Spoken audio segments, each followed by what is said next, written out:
We have reached the Fanatic Five World Championship in the WRL.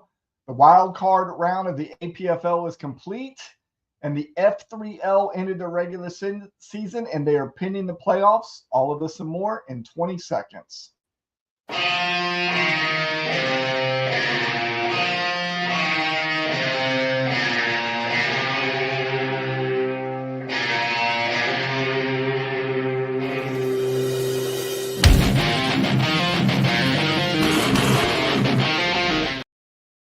Hey, fellow Fanatics, welcome to the Fanatic Real broadcast, sponsored by SMS, your one-stop shop for all your athletic communication needs. How is everybody tonight? Leave us a comment if you are out there watching this. Hey, we're going to get right into it tonight, too, and try to make this show as quick as possible.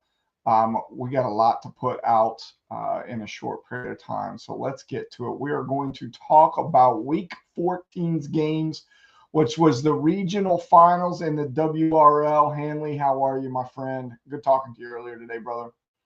We're going to start with the Phoenix region. Let's get that pulled up for everybody. In the Phoenix region, the Mad Scientist knocked off the season's ending number one in the power rankings, Louisville Sluggers, with a final score of 199 to 146. With the win, the Mad Scientists are now your Phoenix Regional Champions and will be moving on to the Fanatic Five World Championship. Joining him will be the E-Thugs from the Cerberus region, as the E-Thugs defeated the Bearcats 181 to 151. Congratulations to the E-Thugs for earning the Cerberus Regional Champion title. Now bring it home for the region for us, brother. We would love to see a Cerberus region win in all of this. In the Sasquatch region, the 1863 Ramblers beat the Epidemic Elephants. Epidemic Elephants was the season's ending number 3 team in the power rankings. Final score in this game was 193 to 159. The Ramblers finished 10th in the power rankings, but are now on the way to the World Championship after earning the Sasquatch regional title.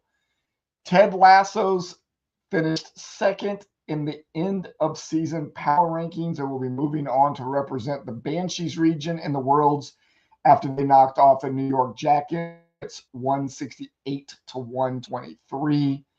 Ted Lasso, congratulations on your regional championship, brother. And then in the final region to send a representative to the Worlds, the Dragons region saw Turd Ferguson defeat the Carolina Nation with a final score of 180 to 127. Turd Ferguson, now your Dragons regional champions. Here is the brackets for the Fanatic 5 World Championship. With 5 teams making the World Championship, the 2 lowest seeds teams based on end-of-season record and power rankings will face off in round 1. That is your 4-5 game. That's going to be between Turd Ferguson and the E-Thugs. The other 3 teams will sit idle in week 1 of the playoffs for the WRL and the Fanatic 5 World Championship. The winner of the 4-5 game will play Ted's Lasso in round 2, and Mad Scientists and 1863 Ramblers both already know their fate in round 2. So I want to pause for a second and explain the additional tournament that we are playing in the WRL. It is what we are calling the all-play tournament. So the other 29 teams, we had 34 teams that finished 500 and above. We have 5 teams that are moving on to the World Championship. That leaves us with 29 teams left over that finished above 500 that are not going to the big dance. They are going to be playing in the all-play tournament, which starts this upcoming week, week 15. So what does that mean? That means all of those other 29 teams need to still set a lineup. Here's what that's going to look like. Your score will rank you somewhere among the other 29 teams. If you have and you'll get an all-play record off of that. So let me give you an example. If you are the number 1, the highest scoring team in this upcoming week in the all-play tournament, you will get a 28-0 record. And then if you're the lowest scoring team, you're going to get an 0-28 record, and everybody else will be somewhere in between there. That all-play record will be cumulative for the next 3 weeks. We're going to add the all-play up over the next 3 weeks, so weeks 15, 16, and 17. And whoever has the best all-play record at the end of all of that will get $60, which is basically paying for your entry either for this year if you want to look at it so you played for free, or use that $60 to turn around and pay for next year's league. Either way, you're going to get $60 out of it. So if you were one of those 29 teams, make sure you set your lineup this week.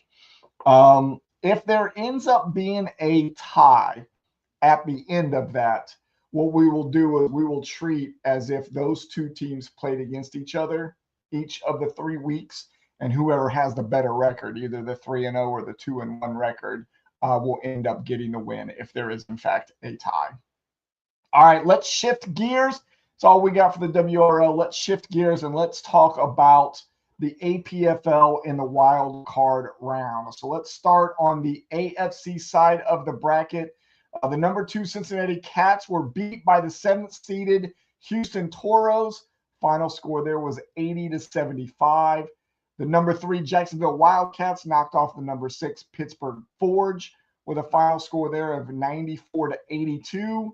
And in the 4-5 wild card game, the Denver Mustangs defeated the Las Vegas Marauders.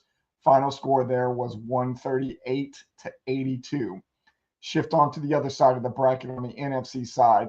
The NFC side had a few upsets as the number 6 seeded Detroit Pride beat the number 3 seeded Washington Hogs. Final score there was 129-126, close game. In the 4-5 game, the Chicago Monsters knocked off the number 4 Tampa Bay Pirates, also a close game at 102-99.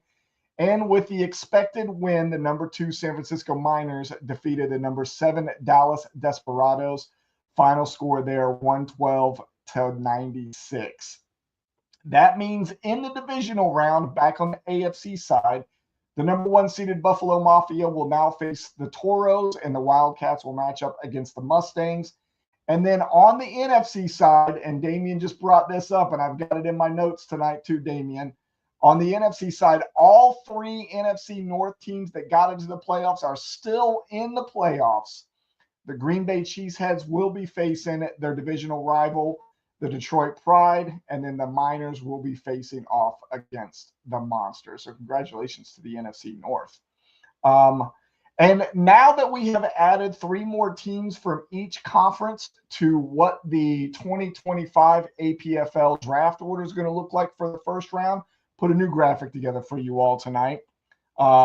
This now includes all 16 picks in the first round, including the trades that are made. On the AFC side, we added Cincinnati, Pittsburgh, and Las Vegas. They fell right in line at 10, 11, and 12 with their exits and potential points for the year. And then on the NFC side, the order of the 3 teams that just got beat was Dallas, Tampa Bay, and Washington. However, Atlanta now owns the number 10 and number 12 positions based on trades earlier this year. So that is where we are at right now for and I'll let you sit there and look at it for a second. You're going to put, hey, let's hope so. This Damian Gratz, the general manager for the San Francisco Miners, he said he's going to put a stop to the North. Well, you're still going to have one in there regardless, because with Green Bay and Detroit playing, that's definitely putting one of them in, and it would be wild. I'm not saying that this will happen, but if Chicago somehow beats you, then we end up with 2 teams from the AFC North in the conference championship game. And you, like Davian said, you are the last hope. That could be wild if we end up with a NFC North conference final in the NFC side. That would be pretty wild. All right, so new graphic. We will update that new graphic as we get more and more teams put on there. We will lose 2 more teams on each side, AFC and NFC side, this week as we go into the divisional round. And we'll update that again for next week. Also talked at the beginning of the show that we were going to have a little F3L update for you. Haven't done one of those in a while. I think somebody referred to this league earlier as the redheaded stepchild league or something like that. But I promise as we get into deeper into the longevity of this league, we will get more and more stuff put on, as some of us are still trying to figure out how to navigate around RSO and a few things with this league. Damien says that he loves the hat. Yeah, I put the Orlando Rage gear on tonight because I did, in fact, make the playoffs in the F3L with the Orlando Rage. So let me get my face off the screen and put up some information about the F3L. So here are the final standings for the F3L. The way RSO does it, which is our scoring engine, Reality Sports Online for the F3L, and the way they do it for the playoffs is they will take each of the division winners, the 4 division winners, and then the next 4 best wild card teams, regardless of the divisions. So here is what the divisional or the playoffs will look like in the F3L. We ended up with the Columbus Panhandles in the number 1 spot. Number 2 went to Atlanta Flames. Number 3, Nebraska Bug Eaters. Number 4, the Akron Pros. Number 5, Indiana Firebirds. Number 6 ended up being the Ohio Glory. Number 7 was yours truly with the Orlando Rage. And then 8 was the St. Louis Gunners. Little bit of a note here with the teams matching up in week 15, first round of the playoffs. Atlanta Flames and the Orlando Rage are playing back-to-back weeks. They just finished the regular season playing against each other, and then they will play again against each other in this first round of the playoffs. Currently, the Atlanta Flames, I think, favored by about 30 or 40 points. But in this league, 30 and 40 points is really not a lot. Think about it as, hey, I need 5 points in what you would consider a normal regularly scoring league, and that's your 30 points in the F3L. So anything can happen. Individual defensive players easily scoring in the upper 20s every single week. So what did Damien say? The interface of the site I could just never grasp. Yeah, I you know what? I've been playing around with it a whole lot more purposefully to try to learn about it a little bit more. And I think the biggest thing for me to get over is me trying to understand the contracts part. And I don't know if that really has anything to do with the way the website is actually laid out itself, or if that's just me not understanding it. I think that's it for slides. We got through the WRL, the APFL, the F3L. Let me make sure I don't have any more slides for us tonight. That is it for the slides. Next thing I want to talk about is the NFL Week 15 that we have coming up in the primetime games. We have tomorrow night, Thursday night, we have the LA Rams at San Francisco 49ers. San Francisco favored by 3 right now, but I feel like that's more of a home field advantage favor than anything. I actually have highlighted on my paper here, the script tonight, that the LA Rams are going to take that game tomorrow night. I think it's going to be a really good game, but I'm still going to give it to the Rams. On Sunday night, we have Green Bay at Seattle. Always love watching these two teams play against each other. Green Bay right now favored by 3, even though they are on the road. I do have Green Bay highlighted. I do like them to win that game on Sunday night. And then in week 15 of all things, yeah, I think I agree with you. I think it's going to be a great game. I always love when those two teams play against each other. You know, it's, you know, started years ago. What was it? The touchdown that was a touchdown and not a touchdown. And I think that's when we had the replacement refs. And I think from there, like a rivalry kind of has blossomed. And I always like watching these two teams play against each other. But all the way into week 15, Monday Night Football, we have a doubleheader on Monday Night Football this week. So the first game, kickoff is going to be 8 p.m. East Coast time. That's going to be Chicago at Minnesota. Minnesota favored by 7. Was it the onside kick in the playoffs? That as well. Maybe the game that I'm thinking about was a preseason game while we were still doing with the replacement refs, I think it was, as they were looking to try to go under a new contract.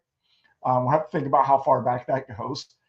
So the Chicago at Minnesota, Minnesota favored by 7. I'm taking Minnesota on that. I'll probably, even if I was a betting man, probably even take Minnesota minus the points because I think they're going to probably beat Chicago by more than that.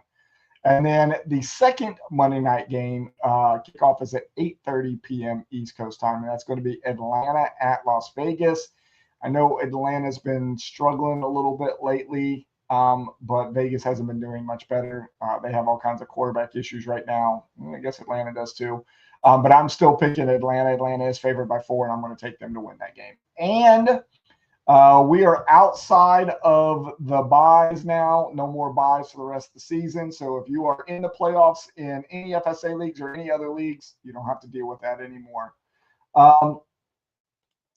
Says you're right. It was a Green Bay Hail Mary, both at Seattle. Packers wide receiver got the ball, and the 2 refs called it 2 different ways. Yep, great picture. I'm pretty sure it's out there of the 2 of them calling it different ways. And tell me if that was a preseason game with the replacement refs. That's it. Quick show for you tonight. 16 minutes. Got everything in that we wanted to get in. We will be back next week, December 18th, Wednesday night. I think we're going to stay right here at this 9 o'clock time slot. I do like it because if we do have baseball practice, I can get back to the computer in enough time to get us all set up and run the show and not have to rush. It makes me not skip any shows. So I think we'll go with 9 o'clock next Wednesday night. I got to thank all of our sponsors, Sport Management Solutions, Nature Coast Apparel, The Recast, and then again, as much as he probably doesn't watch, I'm going to thank Brandon Gums for helping me get the website together for the league this year up on iPlayFSA.com. If you have not been there in a while, out to iPlayFSA.com. Go in the upper right-hand corner, click on Fantasy, go down to the next 32. Look over that. And that applies to everybody. I don't think that that league is going to stay in close proximity like I was originally hoping for. I still want to do this league a whole lot. I think I'm going to open it up to everybody, hoping to do it with people who aren't already playing in a Dynasty League with us, either in the F3L or the APFL. So anybody who's out there watching this that's playing only in the redraft, if you've ever thought about getting into Dynasty, is there do you guys have your lineups in there, and what does that look like right now for your guys' margin of victory for your game? Let me know if you can. Do you guys have a lot of the same players too? I just thought about that. This is going to be the first set of games where teams are going to probably have some of the same players. But yeah, if you get an opportunity to go out to iPlayFSA.com, let me try something here real quick. See if this will work. See if we can get this to work or not. Give me just a second. I'm going to try to pull this up. See if I can show you what I want to show you. Yeah. It says you have like 3 players that are not the same. Everybody else is the same. Well, that's going to be a fun strategy for you guys to figure out which ones that you want to start. All right. Hey, iPlayFSA.com. Here's the website. Go up to the fantasy up in the upper right-hand corner here where you get the drop down. Click on next 32. Go in there and read about the next 32. That's all I wanted to show you real quick so you would know where to go, so you didn't have any reason of saying you didn't know where to go. Now you do. Go in there and read about it a little bit.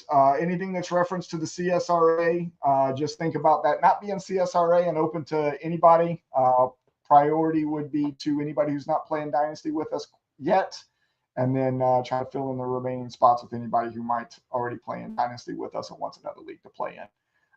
That is it. 18 minutes and 55 seconds. We're going to get out of here for the night. Appreciate Damian, and Hanley for being on with us tonight, and anybody else that was out there that wasn't commenting. I appreciate you being here. Good luck to everybody who are still in the playoffs. And then we will do a wrap up next week on the 18th at 9 p.m. East Coast time. Y'all have a great night. Hit me up on Discord.